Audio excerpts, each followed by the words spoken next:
Headlines flip from tension to emergency. Flights reroute, markets pause, and officials start speaking in scripted phrases. The reality is that we must find peace through strength. I think nuclear conflict, nuclear resolution of conflict, will end the world.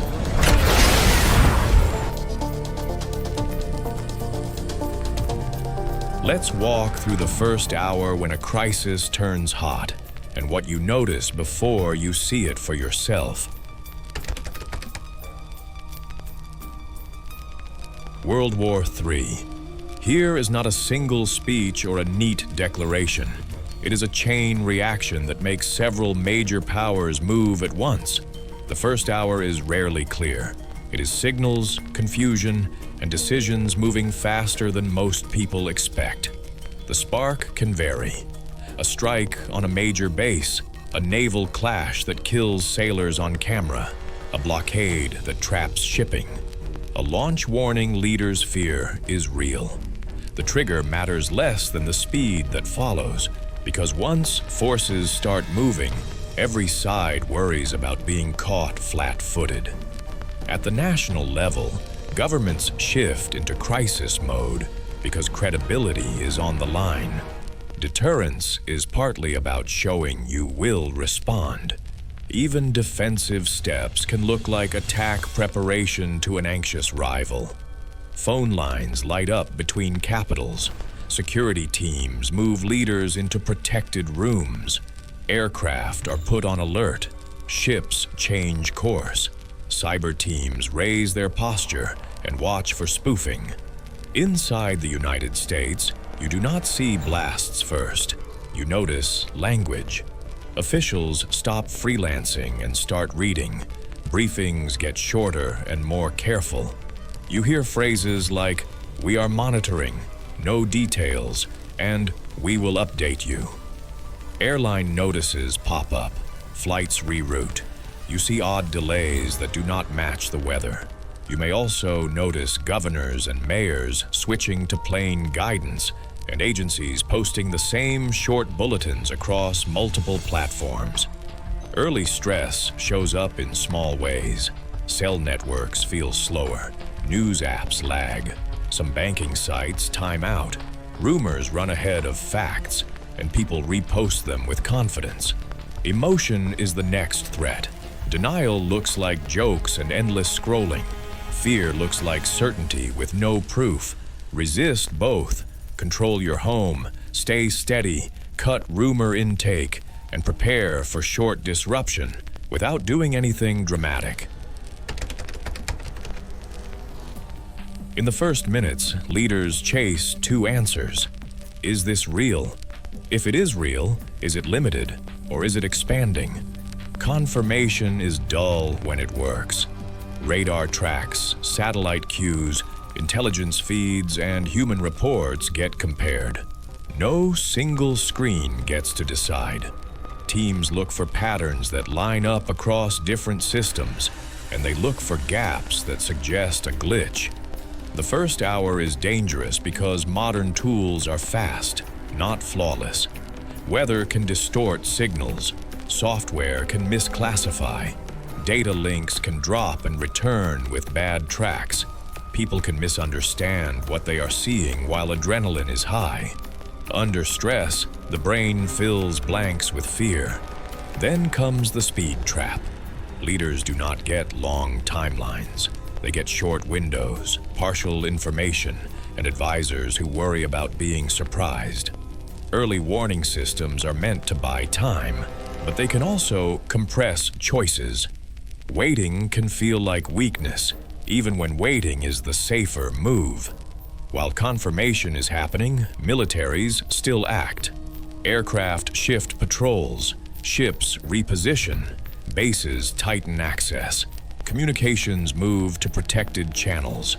Cyber teams work to blunt disruption and also watch for probes. Most of this is defensive, but it can look aggressive to the other side. That is the mirror problem. One side's precautions resemble preparation for an attack. The other side answers with more precautions. The loop builds without anyone wanting it. What you see is indirect, urgent banners with vague wording. Officials are refusing simple yes or no answers. Confusion about whether it was a drill, an accident, or a real escalation. Your survival rule is simple. Do not treat the first report as the truth. Wait for confirmation from official channels and multiple credible outlets. Do not repost clips, screenshots, or insider claims. In the first hour, misinformation spreads faster than help. Before anything physical, you notice alerts, tone changes, and small disruptions that do not have an explanation. In the United States, the first public cues can be mundane and unsettling. Emergency alerts or strange test-like messages. Breaking news that stays broad and cautious. Dropped calls and busy signals. Airport slowdowns, flight changes, and travel advisories. Markets pausing, then swinging hard. Local police and transit agencies are posting short notices about increased security. Behind the scenes, officials are trying to prevent stampedes. Crisis teams activate communications plans. Agencies coordinate with allies and state leaders. Infrastructure operators get nudged to tighten access and watch for sabotage. Messages are written to reduce panic movement, not to satisfy curiosity. At the household level, the first hour is information chaos. Your brain wants to do something big because action feels like control. Often that impulse creates risk. Here is what helps fast. Bring everyone home or keep them put, whichever is already safer. Charge phones and battery packs. Turn on a radio or a local news station as a stable baseline. Pick one person as the checker who looks for updates every 10 or 15 minutes, not non-stop. Keep shoes and keys in one place. Keep the lights on in the room you are using. Avoid common mistakes. Do not drive just to be safe with no destination plan. Do not rush to fuel lines unless you already need fuel and can do it quickly. Do not flood family chats with unverified claims. Keep messages short, where you are, what you need, and when you will check again. The emotional layer matters. Kids read your face before they hear your words. Adults do too. Slow your voice. Move with purpose, not speed. A calm routine in the first hour does more to protect your family than any clever theory. Nationally, this is the moment when readiness rises fast. Bases tighten access. Air patrol patterns shift. Senior officials move into secure rooms. The language in press rooms gets narrower and more deliberate because every word can move markets and nerves. Militaries may do several things at once. Rapid positioning that changes posture without firing again. Cyber attempts to disrupt command links or public systems. A show of force meant to signal, do not take another step, without creating a new casualty headline. Some moves are visible in flight trackers and shipping data. Most are not. You might notice siren tests, patrol cars, and closed gates. From your couch, it feels like fragments. Short updates with limited detail. Conflicting expert takes. A repeated sense of something serious is happening without clear visuals. If authorities issue shelter guidance, it is usually plain. Go indoors, stay off roads, keep lines open for emergency use. At home, you move into a simple routine. Pick an interior space away from large windows. Conserve phone battery by lowering brightness and closing apps you do not need. Write a small plan on paper. Who calls whom, where you meet if separated, and what you do if the network fails. If you have older relatives, handle their meds and comfort first, because stress hits them hardest. Common mistakes are predictable. Trying to solve the puzzle on social media. running outside for a better signal, driving with no plan because movement feels like safety. Subscribe to the WW3 files for calm, practical breakdowns that help you stay clear-headed in crises. This is also when bargaining starts. If I just leave town, I am fine. That story is how roads clog and families get stuck. Verify first. Move only for a real reason, with a destination and with official guidance in view. This window is about reading intent. Each side watches for signs that the other is preparing a second move. If planners believe a follow-on strike is coming, pressure grows to act early, even if nobody wants responsibility. At this time, small failures start to matter. A few cyber disruptions can cause real-world problems in fuel delivery, hospital scheduling, and shipping coordination. Even without an outage, trust starts to wobble. People stop believing that the next update will be complete.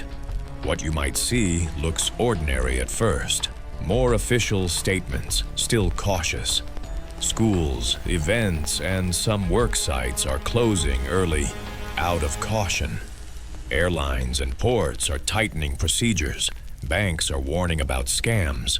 Platforms and agencies are posting reminders not to share unverified posts. Your job is to keep your world small and functional. Keep one device free for emergencies. Use brief check-ins, not long calls.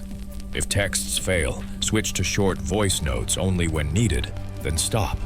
Put key documents in one folder. IDs, insurance, contacts, and a list of medications. Set expectations with your family in plain words. We stay put unless officials tell us otherwise. If someone has to be out, pick a return time and a backup place to meet. Practical readiness stays modest. Drinking water, simple food for a couple of days, basic first aid, and a little cash cover many crises, not just war. If you wear contacts or need specific meds, make sure you can reach them without digging. Common mistakes in this window are social. People call everyone at once, draining batteries and clogging networks. Someone forwards a clip, and the group chat turns into panic. Keep your messages boring and useful. Emotion shifts here. Anger rises. People look for someone to blame. Inside your home, the priority is cooperation, not debate. By now, the crisis either starts to stabilize through communication or it sharpens through misread moves. Back channels between capitals may be working hard, but you will not see them in real time. Public silence can mean talks are happening, not that nothing is happening. What you might feel at home is friction. Longer slowdowns in services, emergency numbers are getting busy. Strange gaps in news coverage as outlets verify. Local rumors are turning into real crowd behavior at a gas station or a grocery store. If you have pets, leash them indoors, set water, and keep a flashlight within reach for bathrooms. Your moves stay disciplined. Reduce energy use because you may need batteries later. Keep the house in ready mode without acting frantic. If you are told to shelter, do it early, not late. If you must drive for a real reason, keep it short and purposeful, and avoid main arteries where everyone funnels. Neighbors can become either a help or a hazard. Be polite, brief, and practical. Share confirmed updates, not theories. If someone is spiraling, do not argue.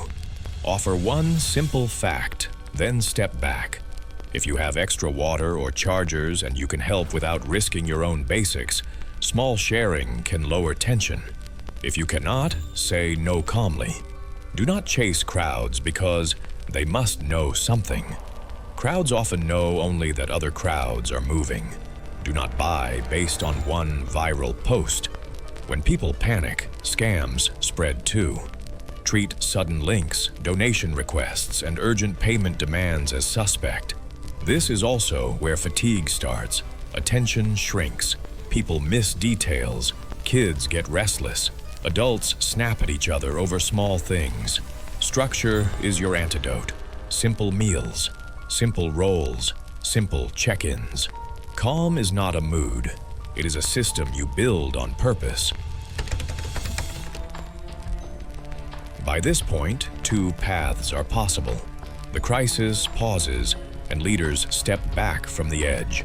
Or the situation keeps tightening, and the country shifts into a sustained emergency posture. If escalation continues, you may hear stronger shelter messaging, broader closures, and wider strain on communications. Cyber effects can feel random, yet they hit around the same time. A payment terminal fails, a hospital system slows, a local website goes down. If you hear about strikes somewhere, assume the first details are incomplete. Early reports are often wrong on location, scale, and even cause. If the crisis pauses, do not relax into denial. A pause is a chance for leaders to talk, verify, and cool the machinery down. It can also be a setup for the next move. You keep doing the basics until the guidance changes. What you do is the same in both paths. Stay indoors and away from windows if official messaging points that way. Keep updates on a schedule. Do not doom scroll. Make sure water, meds, and simple food are accessible. Keep your family in one place, calm and accounted for. If someone needs to leave for work or care, agree on a route, a time, and a backup contact plan. The most important principle is that movement without information is risky. In the first hour, roads clog, signals fail, and bad choices multiply. People get separated, cars run out of fuel in lines, arguments start in parking lots. Remember the scale. That first hour is about decisions, not outcomes. Commanders and leaders may still be trying to prevent the next step. Your role is not to outguess them. Your role is to be a stable unit while systems shake, so you can handle whatever comes after the fog lifts. The first hour is confusion, not clarity. Stay inside, verify updates, conserve power, and follow official guidance. Calm choices beat fast guesses. If it passes, keep the habits daily.